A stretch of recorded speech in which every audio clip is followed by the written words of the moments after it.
Les podcasts du CEB, le cercle des entrepreneurs biterrois. Entreprise, économie, initiative sur Béziers et sa région.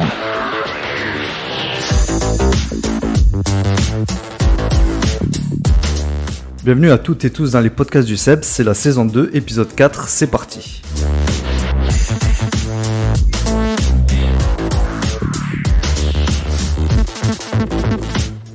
Mehdi Roland au micro et dans vos oreilles, je suis très heureux et enthousiaste de mener ces interviews hebdomadaires à la rencontre de femmes, d'hommes remarquables, des entrepreneurs motivés et motivants provenant de notre belle cité biterroise, ses alentours, avec en filigrane la région Occitanie.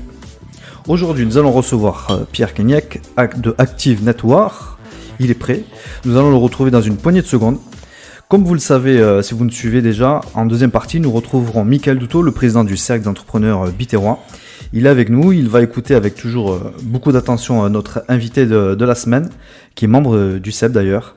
Vous pouvez nous écouter sur les plateformes d'écoute en ligne Spotify, Deezer, Apple Podcast, que sais-je, mais gratuitement sur Ocha, les liens sur nos réseaux sociaux. Il est grand temps de retrouver Pierre Kenyek de Active Network. Bonjour Pierre. Bonjour Mehdi. Pas trop intimidé ? Le micro me fait peur. Il a jamais attaqué personne en tout cas. Tout va bien ou quoi ? Ouais, ça va, ouais. Nickel. Alors, tu nous reçois dans tes locaux ? Oui, au moins dans l'espace coworking Open Lab à Béziers. Exactement. Donc, on est en plein centre-ville. C'est ça. Avenue Saint-Saëns. C'est ça. Tu pourrais te présenter d'abord. Qui es-tu, Pierre ? Je m'appelle Pierre Kenyek, je suis de la société Active Network, c'est mon petit bébé. C'est ma première entreprise que j'ai montée en 2018 officiellement. Avant ça, j'étais en couveuse d'entreprise, suivi par la BGE à Béziers. Voilà, la BGE Westero de 2016 à juin 2018. Voilà. Juillet, on a commencé vraiment l'aventure avec mon associé qui n'est plus là aujourd'hui, qui a décidé de voguer vers d'autres horizons. J'ai décidé de maintenir le cap, moi, avec la société sur la partie informatique, cloud et sécurité. Donc ça, tu vas nous en parler, on va développer tout ça. Quel est ton parcours d'abord ? Mon parcours, alors ça peut être, on peut faire un livre quand même avec mon parcours. J'ai eu un très long parcours scolaire, voilà, surtout au niveau du lycée. Je vais pas m'étaler sur chaque année, mais voilà, problème d'orientation à l'époque, de dire oui, tu dois aller faire un bac pro, un BEP, etc. Ce qui a fait que j'étais en échec scolaire. Voilà, finalement, j'ai passé, une première séquence de 5 ans au lycée à Sacré-Cœur, à Béziers, pour échouer à mon bac et me dire, je veux plus faire d'école, je veux travailler. Et on se rend compte que sans diplôme, on fait pas grand-chose. Ouais, c'est ça, ouais. Voilà, donc je me suis retrouvé en gendarmerie. Voilà, en tant que gendarme adjoint volontaire. Voilà, pendant 1 an, j'ai servi, j'ai fait la formation et j'ai été intégré une brigade. Et c'est là où j'ai vu tout ce qu'on peut voir sur Enquête d'action, sur W9 par exemple. Oui, les gens sont très friands d'ailleurs de ça. Ouais. Voilà, tout ce qu'ils voient à la télé, moi je l'ai vécu au moins une fois dans ma vie. Et j'ai touché légèrement la cybercriminalité déjà à l'époque, voilà, avec quelques cas d'arnaque en ligne. Vous savez, c'est la gendarmerie congolaise qui vous donne une amende de 450 €. Voilà, c'était déjà les prémices, savoir recevoir les gens, les conseiller et les aiguiller pour essayer de résoudre ce problème, quoi. Voilà. Donc tu as fait du terrain quand même du coup. Oui, j'ai fait du terrain. Mais tu te retrouves aussi par rapport à... Mais c'était comment du coup tu as pu atterrir dans la cybercriminalité ? Ça a été formateur pour toi à ce moment-là ou déjà tu avais des connaissances sur tout ce qui est numérique, informatique ? Alors j'avais aucune connaissance, voire très léger. Mon père lui est dans l'informatique, il est à la DSI de Pôle Emploi, voilà, sur Montpellier. Mais j'ai touché déjà un peu l'informatique à cette époque-là. Mais en gendarmerie, outre les arnaques, les escroqueries qu'on connaît sur Internet, il y a eu aussi un démantèlement de trafic d'armes et tout sur Massirco. J'ai participé à des perquisitions, voilà, sur des armes qui, ça se trouve, étaient vendues en partie sur le dark web aujourd'hui. C'est ce qu'on voilà, appelle le dark web. Voilà, c'est ça. Et voilà, moi j'étais juste en train de noter ce qu'on trouvait dans les pièces, mais déjà mon regard d'un point de vue extérieur, de voir comment se passait une enquête, la méthodologie, comment agissaient aussi les cybercriminels. Voilà, j'étais très curieux là-dessus.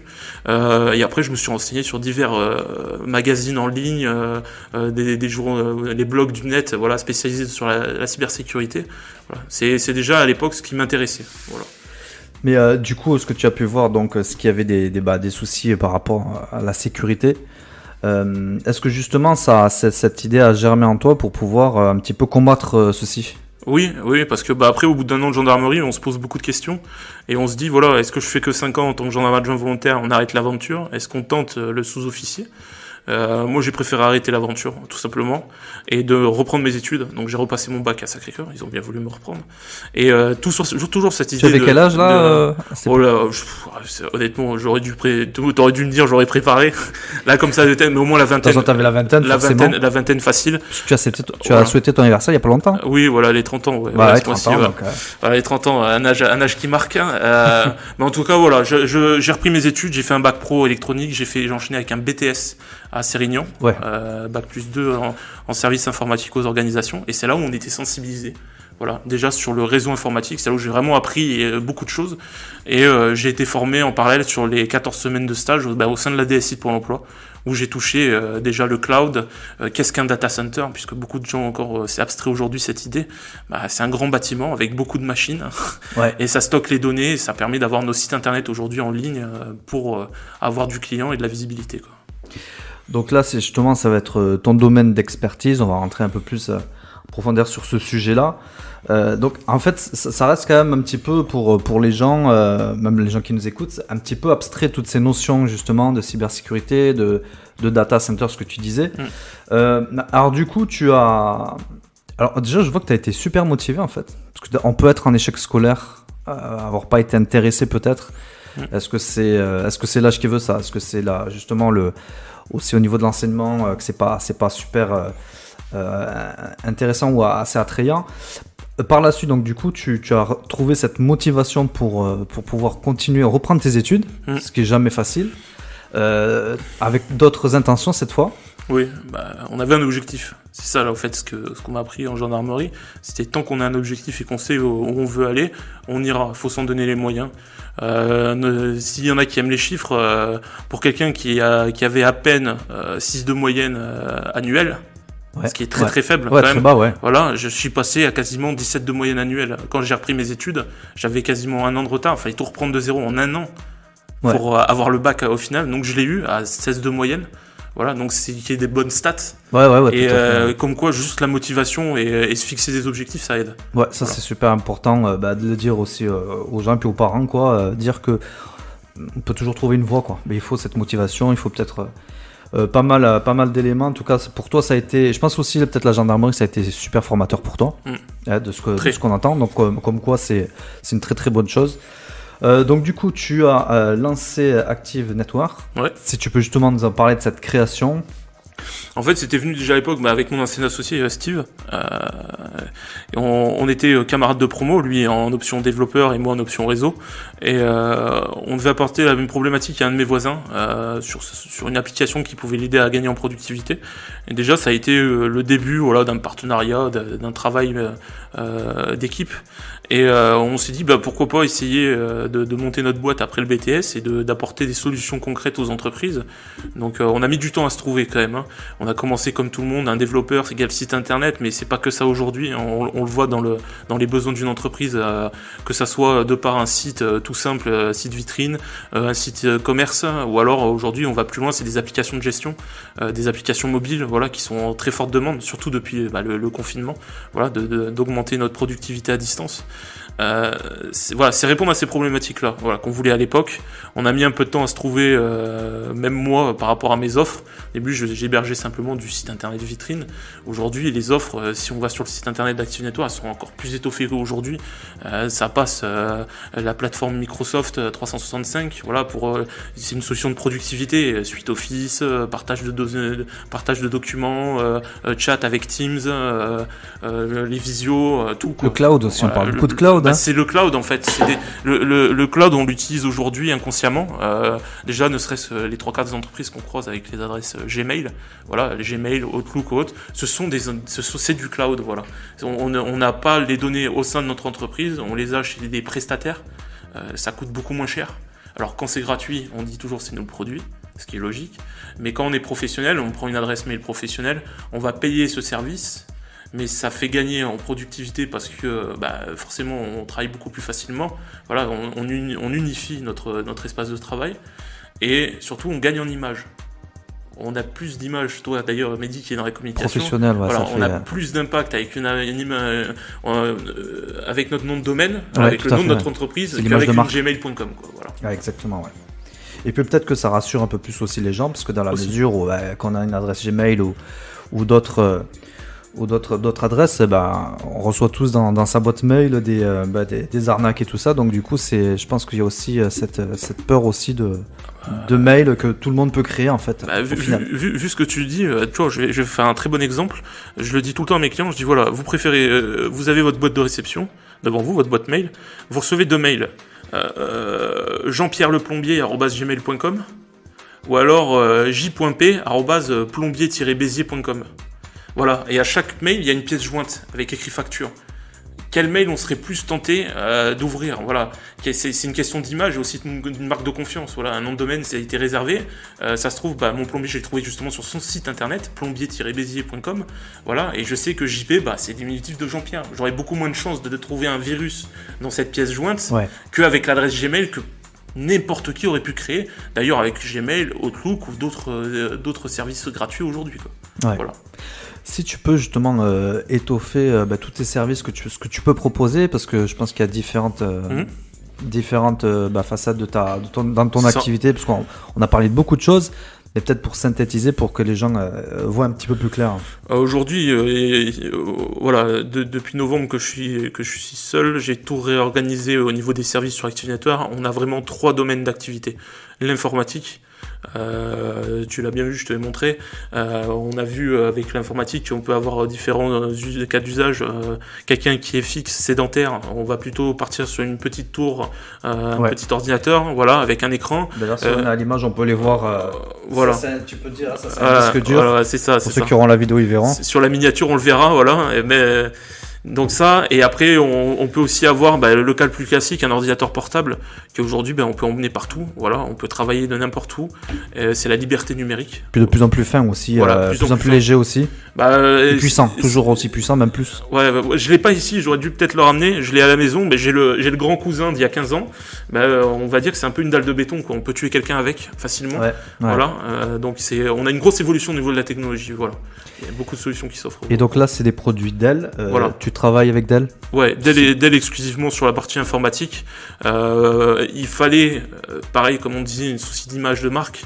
J'ai fait ce choix-là, qui a ses avantages et ses inconvénients, mais au moins j'ai la maîtrise de mes produits, la maîtrise de la techno. J'ai une certaine intimité qui s'est créée avec justement Dell. Voilà, je le dis, j'ai un contact là-bas qui est mon commercial attitré. C'est Montpellier? Il y a toujours l'entreprise à Montpellier? Non. Alors, via les grossistes qu'on a, on a un commercial qui est attitré, un spécialiste Dell qu'on appelle. Chez Dell, à proprement parler, j'en ai un, mais lui, il est en Grèce. Voilà. Ouais. Il a décidé, sa femme est grecque, et il a décidé de la suivre là-bas. Donc, l'avantage des grosses entreprises, c'est aussi le télétravail. Donc, il peut travailler de n'importe où. Et justement, voilà, ça fait maintenant, ça va faire 2 ans que je me suis mis à l'informatique. Ça fait 2 ans que je les connais, ces gens-là, où j'ai une certaine intimité, on est proches, et on arrive facilement à se rendre quand même l'appareil. Voilà, je dis voilà, écoute, j'ai vraiment une demande sur mesure pour un client. Les délais là, c'est trop long pour moi. Est-ce que tu peux pas faire quelque chose? Forcément, il va les pousser, il va faire le maximum, même si je suis une petite entreprise, de me trouver une solution pour répondre aux besoins de mon client. Voilà. Ça, la partie informatique, on fait ça. Du matériel. Après, ça peut être de l'écran, des accessoires aujourd'hui, disque dur, clavier souris. Voilà, c'est l'essentiel. J'en parle presque pas parce que c'est logique. C'est de la vente, mais je crois que tu fais aussi de la location. Oui, de la location. Ça aussi. Alors, je le fais avec un partenaire. Voilà, la location, c'est très simple. Par exemple, un PC qui vaut presque 2000 € pour un graphiste, je prends souvent cet exemple, ça demande beaucoup d'investissement pour un PC, soit un Mac, soit un Windows, voilà. Un 2000 € peut se transformer, je sais pas moi, en 60 €, 70 € par mois, ce qui est déjà plus accessible pour le professionnel, et ce qui le permet justement d'avoir une charge fixe sur 36 mois, puisque je vais pas au-delà de ce temps-là. Pour moi, un PC Pro, c'est cette durée-là, 3 ans. Et ça permet, au bout des 36 mois, de vous dire, voilà, est-ce qu'aujourd'hui tu as le budget pour acheter, ou est-ce que tu veux toujours repartir sur la location? Parce que comme c'est pas un crédit, c'est considéré juste comme une charge pure. Donc forcément, on peut jouer aussi là-dessus par rapport aux bénéfices qu'on va générer durant l'année. Tout à fait. Voilà, j'ai des entreprises qui me demandent que de la location, alors qu'ils pourraient m'acheter les PC. Ouais, tout à fait. Et du coup, tu assures le service du coup de la maintenance, du coup, Bien sûr. Déjà, chaque matériel Dell qui sort de l'atelier, c'est 3 ans de garantie minimum. On peut monter jusqu'à 5. Voilà. Mais généralement, vu que les expériences de vie, c'est 3 ans, on va rester là-dessus. Si au bout de 3 ans, le PC il est toujours bon, ce qui arrive aujourd'hui, je commence déjà, d'ici 6 mois, on va commencer les premiers PC que j'ai vendus déjà, sans être officiellement avec Dell. On va voir pour refaire une extension de garantie. Voilà. Ou alors dire, voilà, est-ce que ton PC aujourd'hui, tu veux le changer ? On fait une offre de rachat et on fera aussi du recyclage, puisque le PC sera reconditionné et privilégié pour les associations, chose que j'aimerais vraiment à terme pour les associations ou pour les étudiants. Oh, c'est bien, donc en fait il y a toujours une deuxième vie, que ce soit par ce biais-là, et puis également il y aura peut-être aussi une proposition pour racheter son PC qu'on a eu en location. C'est ça. S'ils rachètent chez nous, on fera forcément une offre, une réduction sur le devis, et on fera en sorte à ce que le PC soit réutilisé et pas simplement mis à la déchetterie, quoi. Ouais. Donc ça peut être aussi une solution pour les particuliers et aussi pour les professionnels. Alors c'est plus, moi je fais que du professionnel aujourd'hui. D'accord. Les professionnels déjà demandent beaucoup de temps, beaucoup d'investissement. Le particulier, on le voit, il faut vraiment un point de chute. Là aujourd'hui je suis dans des bureaux, un espace coworking, je peux pas accueillir du public. Et c'est une autre typologie de clientèle. Ça demande une autre gymnastique. Tu fais du dépannage aussi alors du coup Oui. Mais que pour les professionnels, que pour les professionnels. Alors je suis pas raciste. Si justement le nouveau client vient et qu'il n'a pas du Dell mais une autre marque, évidemment que je vais prendre en charge pour l'accompagner et le dépanner si besoin. Voilà, l'informatique reste toujours la même chose. Voilà, c'est juste le logo qui change. Il faut être clair. Sauf que voilà, des fois dans certains ordi, on met des composants de meilleure qualité que d'autres. Voilà, on a une durée de vie. Moi honnêtement aujourd'hui sur un parc de près de 300 machines, j'ai eu qu'un seul retour. D'accord, ouais. Pour dire que mon choix avec Dell était vraiment bien confirmé. Ouais, bah oui, c'est sûr. Voilà, ma typologie de clientèle, c'est des indépendants et des TPE, et on m'appelle quasiment jamais, sauf pour des questions existentielles sur des logiciels de productivité ou des logiciels métiers bien spécifiques comme Adobe, etc. Donc ça, c'était le volet informatique de Active Network. Il y a deux autres secteurs. Le deuxième, c'est le cloud, comme on parlait au début. Ouais. Le cloud est présent partout. Les gens sont mal accompagnés là-dessus, je trouve aujourd'hui. Ils se font beaucoup d'illusions. Même moi, je me suis fait beaucoup d'illusions. On peut dire, moi j'ai commencé avec OVH, je suis chez eux. On peut facilement dire ce qui s'est passé en mars dernier. Oui, tout à fait. C'est là où on se dit, ça peut vraiment avoir de graves conséquences. Donc là, c'est les data centers, on parlait. Voilà, là on parle de data centers, voilà, chez des prestataires. On se dit, les solutions qu'on pensait être bien gérées par le prestataire ne le sont pas forcément. Donc, nous, on se dit, les données elles sont dans le nuage, donc ça crée rien. Ouais, ça crée rien. Il y a même eu des débats avec des gens du coworking, où on me disait, mais Apple, ce qu'on paye en cloud externe, iCloud 2 Tera, oui, mais c'est sécurisé chez Apple. Mais non, c'est la même chose que chez Microsoft ou d'autres providers. On donne un espace de stockage, on en fait ce qu'on veut. Et par contre, on est responsable de ce qu'il y a dedans. Donc si demain, malheureusement, l'espace de stockage vient à périr, pour X raisons, Apple remontera par exemple le stockage, le rendra disponible à nouveau, sans les données d'avant, mais ne sera pas responsable de cette perte de données, parce que c'est stipulé dans leur contrat. Alors, toi comme moi, des fois on lit pas forcément toutes les petites lignes, non. Voilà, mais pourtant ça existe aujourd'hui. C'est pour ça, l'exemple concret avec Microsoft, qui est un service cloud que je propose, avec la suite Office, OneDrive, Teams, chaque plateforme Microsoft avec les licences, les comptes que je crée, on sauvegarde au minimum le stockage OneDrive et la boîte mail Exchange tous les jours sur 5 ans de rétention minimum. Si le client veut plus, on peut. Voilà. Après, c'est tout le délai administratif, de stockage, etc. Voilà, c'est le client, on voit avec lui, pas même par rapport au RGPD aujourd'hui, combien de temps je vais stocker mes données, même en sauvegarde. Voilà, c'est voir avec le client, on voit déjà en amont, mais au moins au minimum 5 ans. Ce qui fait que, comme je disais tout à l'heure, avant le podcast, il faut apporter une plus-value. On n'est pas là que pour revendre de la licence Microsoft, que revendre de l'ordinateur Dell. Voilà, un ordinateur, je le pose, il est déjà tout installé, on change le login, le mot de passe, le client peut commencer à bosser. La plateforme, le cloud, c'est pareil. Voilà, l'hébergement du site, des gens qui ont un site internet WordPress, forcément s'ils veulent changer et venir chez moi, ils ne sauront pas à 90% savoir comment prendre leur site et le mettre sur mes serveurs. Donc forcément, c'est moi qui m'en occupe. C'est les options, logique. S'il n'y a pas de prestataire web qui les suivent, on le fera comme ça. Mais s'ils sont tout seuls, c'est des services qu'on peut quand même leur proposer pour toujours avoir cet accompagnement, ce service complet. Voilà. D'accord, donc en fait, toi, tu vas t'occuper pour le client de stocker ses données, en fait. Et puis donc également, tu t'occupes de tout ce qui est gestion donc, des stockages, enfin en tout cas des données. Oui, c'est ça, s'occuper des plateformes voilà, Microsoft. Il y a aussi Dropbox aujourd'hui, beaucoup connaissent la solution Dropbox. C'est pas un partenariat que j'ai noué qui est tout récent, depuis juin dernier. Voilà, on commence déjà à finaliser tout ce qui est marketing et tout pour le site internet. On fait les adresses mail tout simplement, la gestion de nom de domaine. Ouais, voilà, nom de domaine, tout ça. Voilà, pour aujourd'hui, en service cloud, c'est largement suffisant pour la typologie de clients que je vise et pour eux. Voilà. Donc si on a déjà un site internet pour notre entreprise, on peut te contacter pour que tu puisses récupérer en fait le nom de domaine pour héberger le site internet. C'est une prestation que tu proposes.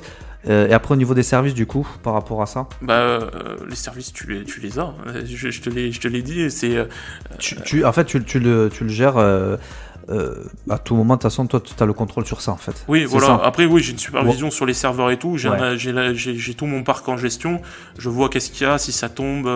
Alors, tomber, c'est le site, par exemple, est hors ligne. Pourquoi est-ce que c'est parce que il y a un problème au niveau du code aussi. Je veux dire, ça peut arriver aussi s'il n'y a pas de webmaster. Donc, on peut dépanner à l'occasion ou les rediriger vers des prestataires, des partenaires. Enfin, en tout cas, tu t'engages à trouver une solution de toute façon. Si c'est mon serveur qui tombe, forcément, il y a des garanties qui font que dans l'heure, quand même, on doit trouver une solution et remonter le site, puisque c'est de la visibilité qui est perdue.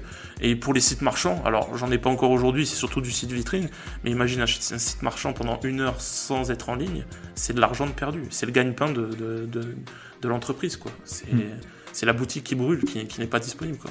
Et donc tu as la dernière partie, donc tu as informatique, cloud, et puis la sécurité. La sécurité. Ah oui, bah oui. La sécurité qui est aujourd'hui un bloc essentiel pour l'entreprise.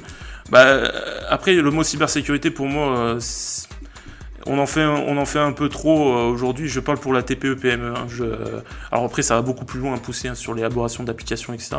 Mais aujourd'hui, pour les clients que j'accompagne ou autres, quand je parle de cybersécurité, c'est déjà la bonne méthodologie, les bonnes pratiques à avoir.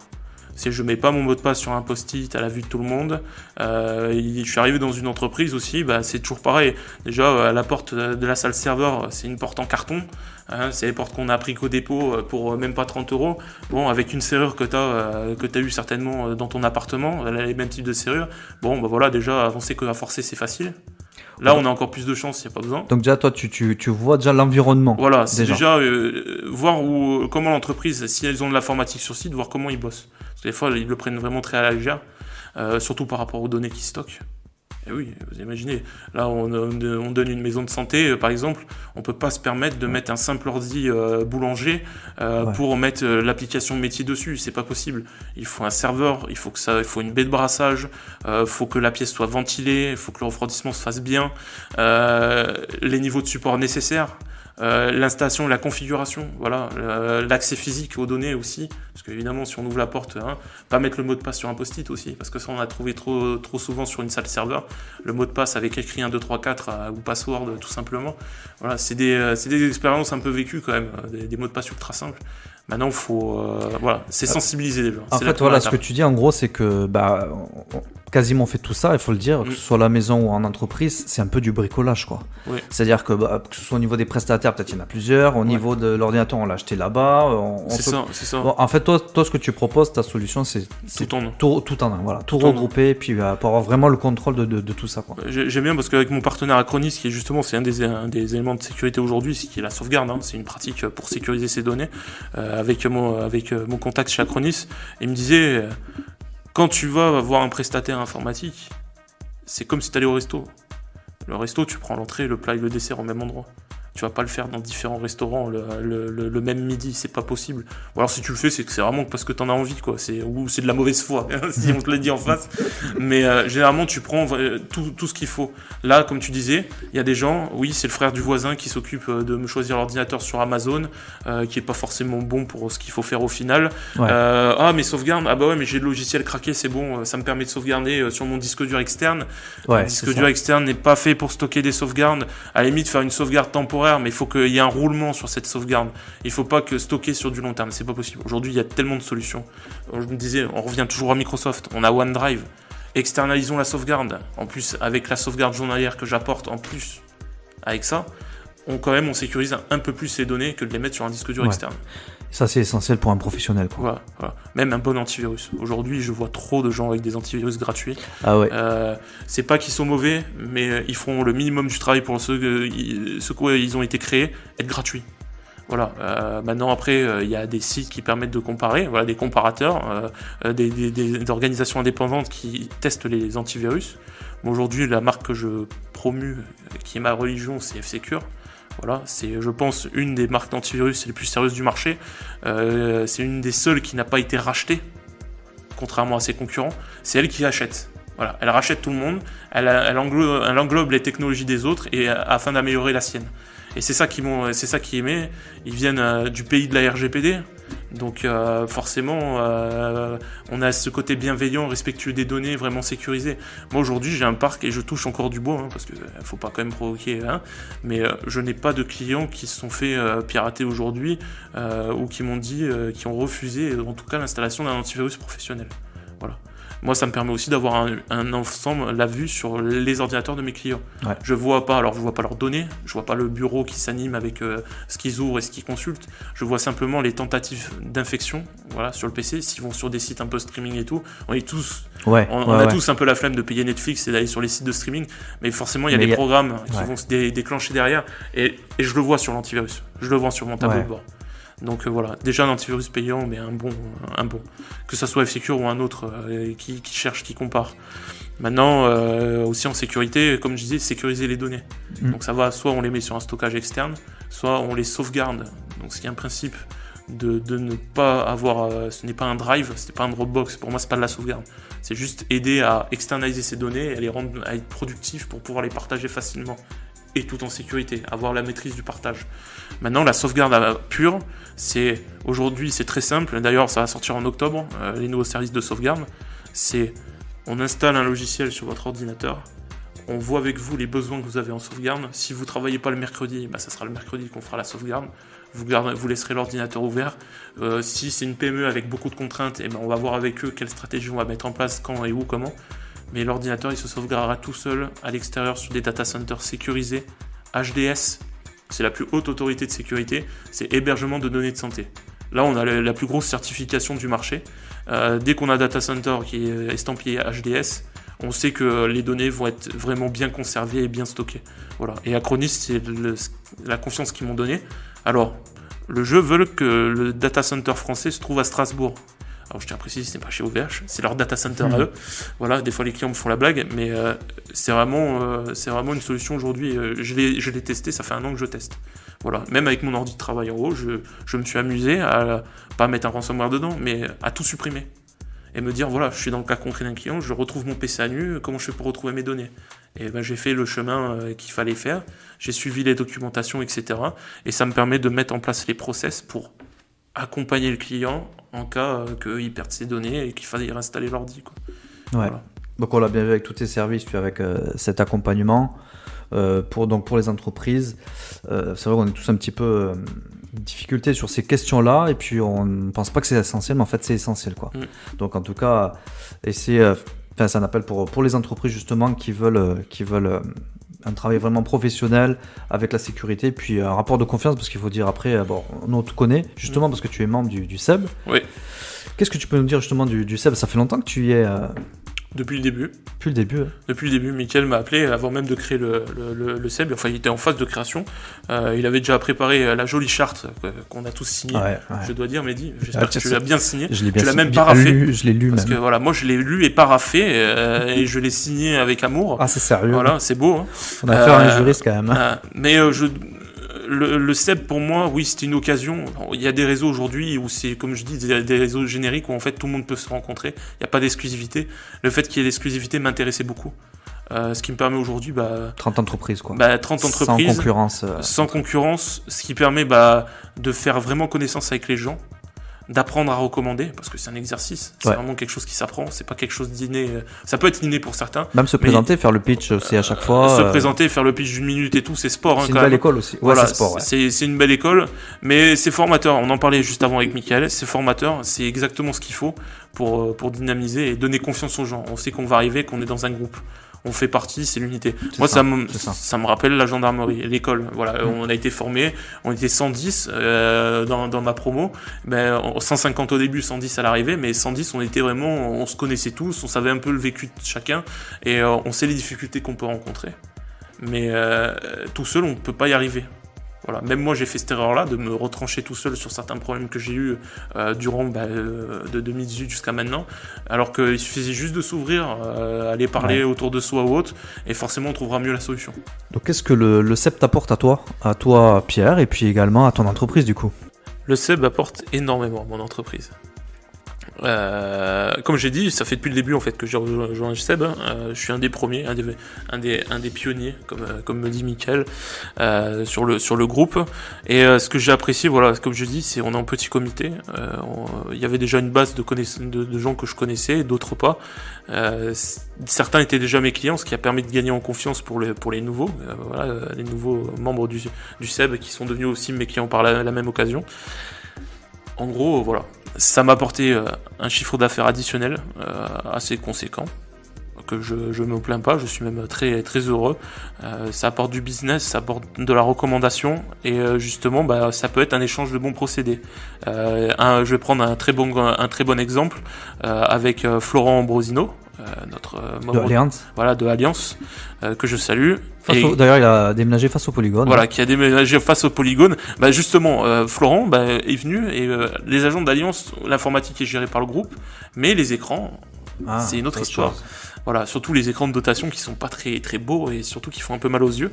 Donc forcément, je fournis des beaux écrans qui font du bien aux yeux aux collaborateurs, surtout des écrans à la stature d'un chef d'agence. De son rang, d'ailleurs. Voilà, de ce rang. Et ce qui fait que voilà, Florent était un de mes clients. Et après, évidemment, moi, je faisais des études comparatives pour ma voiture, pour ma assurance voiture.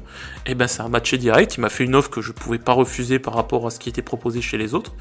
Et j'ai dit, ok, je signe chez toi. T'es un membre du CEB. Voilà, je te fais bosser. Il y a pas de problème. Voilà. Donc ma première voiture. Là, je suis à la deuxième parce que la première est malheureusement décédée. Paix à son âme. Mais voilà. Et la première réflexe a été de rappeler Florent et lui demander un nouveau contrat véhicule, peu importe le prix finalement, puisque ce qu'on recherche c'est vraiment de l'échange et du partage. Et je pense qu'on va, quand on est membre du CEB et qu'on se recommande entre nous, qu'on fait bosser les uns les autres, le prix on s'en fiche un peu finalement. Ouais, c'est vrai. Voilà. Parce qu'il y a beaucoup, il y a autre chose après derrière, et puis comme il disait Florent, on peut l'appeler n'importe quand, et voilà. Il y a toujours quelqu'un qui est là pour nous. Et ma voiture a lâché un samedi à 19h30, je l'ai appelé, il a répondu. Qui ferait ça? Voilà, c'est pas quelqu'un au hasard qui répond au téléphone d'une plateforme. C'est mon agent Alliance de Béziers, voilà, qui m'assiste, voilà, dans cette difficulté. Comme toi, si on a un problème avec l'ordinateur ou avec notre site ou quoi. Voilà. Et autre le prix, il y a aussi une autre membre du CEB qui est Céline Chalvet de mon concept coiffure. Voilà.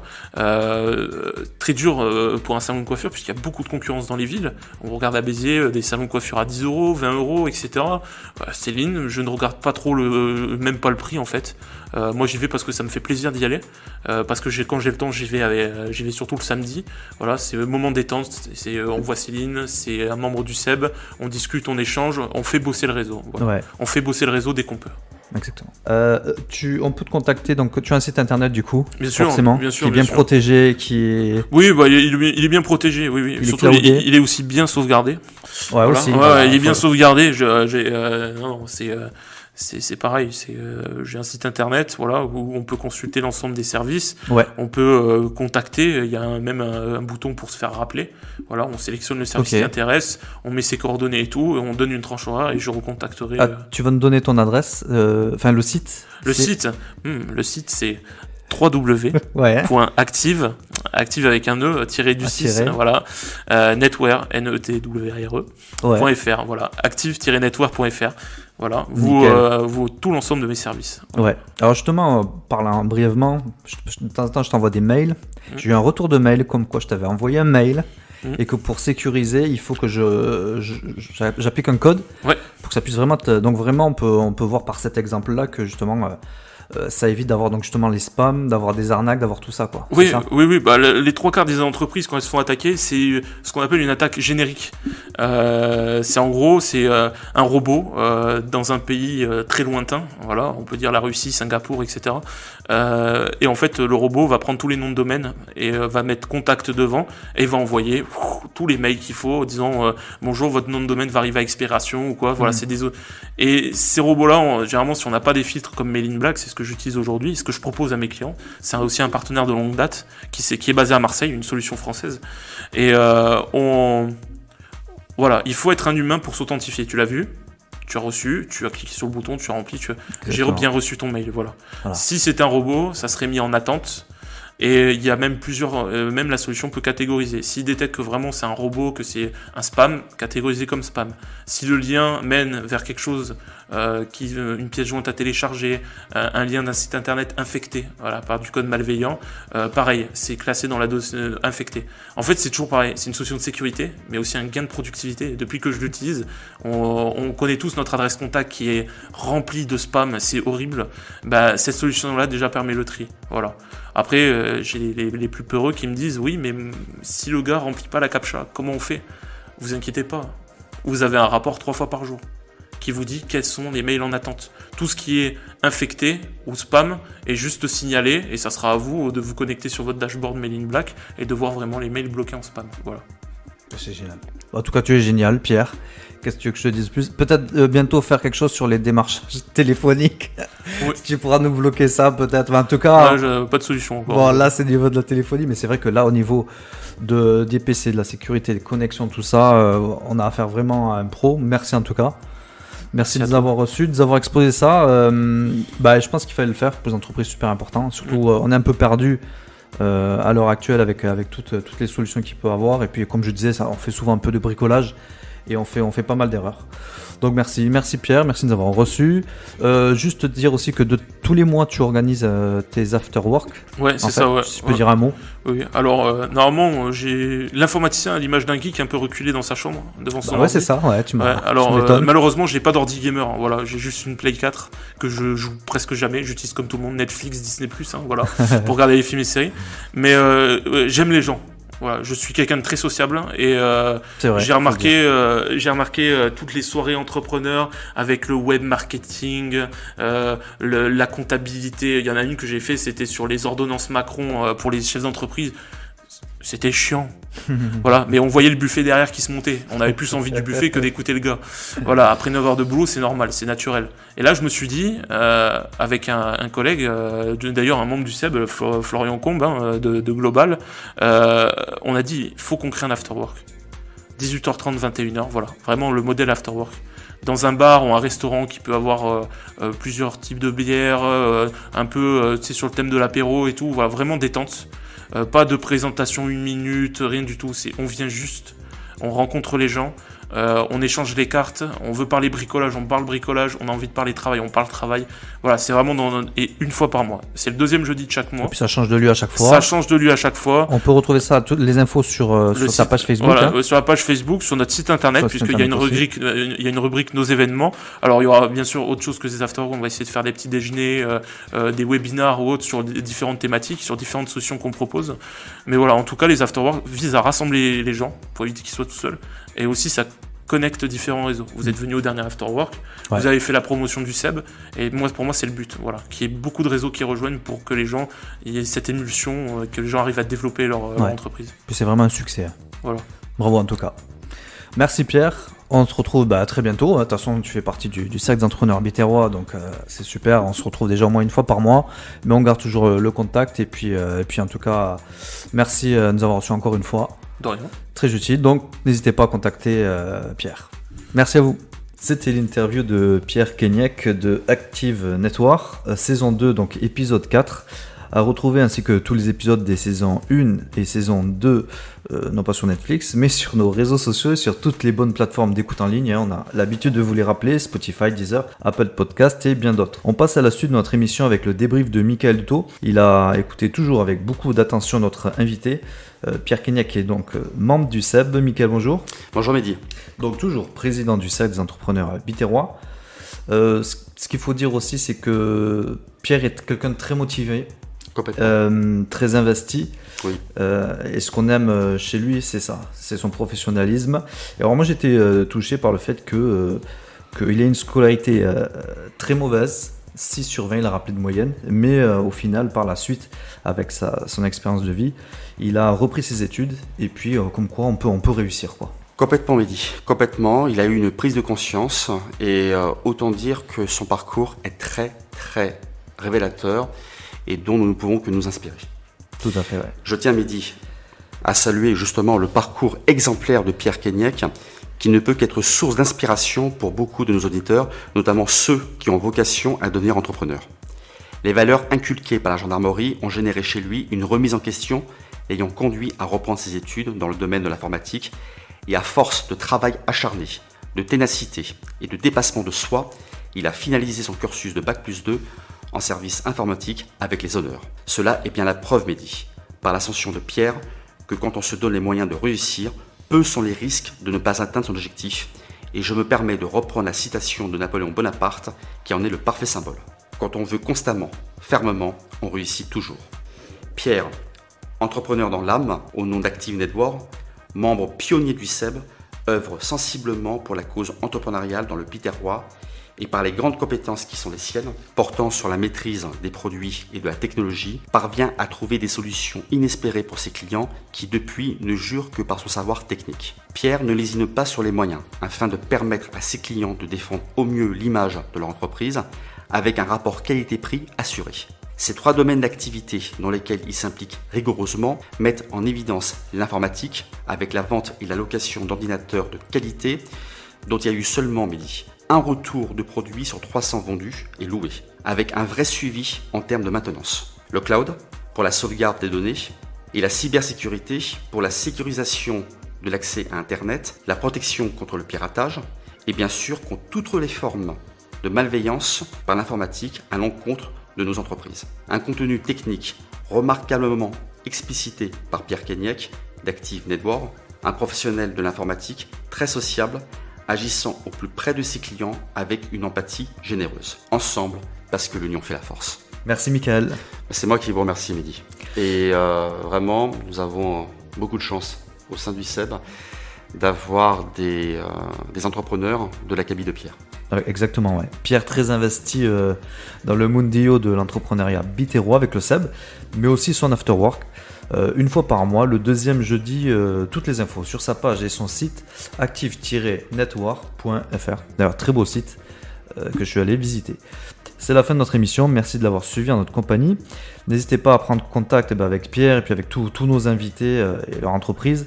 N'hésitez pas aussi à commenter sous les posts de nos émissions publiées sur les réseaux sociaux. Vous pouvez nous adresser également vos messages en MP via Messenger, Twitter, mail ceb.bezier@gmail.com. On se retrouve avec grand plaisir la semaine prochaine délocalisé au restaurant La Raffinerie puisque nous aurons notre repas d'affaires. Nous enregistrerons notre 5e podcast de la saison là-bas. Un mot aussi du golf de Lamalou. Le SEB a été invité à l'initiative de sa directrice Aurélie Durand, une initiation au golf dont les membres ont pu se tester à ce sport dans un lieu d'exception. Qu'est-ce que vous avez pensé, Michael ? Ce fut magnifique. Et vraiment, nous étions donc une partie du SEB, nous étions 8, donc à expérimenter, à tester, donc à découvrir donc ce sport. Et autant dire que ça a été une sacrée découverte. Et ne se limitant pas seulement à la discipline. Et puis il y a eu des révélations aussi, il faut dire. Tout à fait. Rémi notamment, Alexis. Qui se sont surpassés. Ah bah, bravo. Sans oublier Christophe. Ah aussi, oui c'est vrai. Ah, et vous également. Ah c'est vrai, ouais, j'ai donné de la personne. Vous êtes sacrément découvert. Ouais, je suis peut-être fait pour le golf. Faut croire. On va voir. On va essayer de retourner en tout cas. Et on remercie d'ailleurs Baptiste, le coach. Aurélie, bien sûr, la directrice. Et sans oublier Thierry Sicardi. Exactement.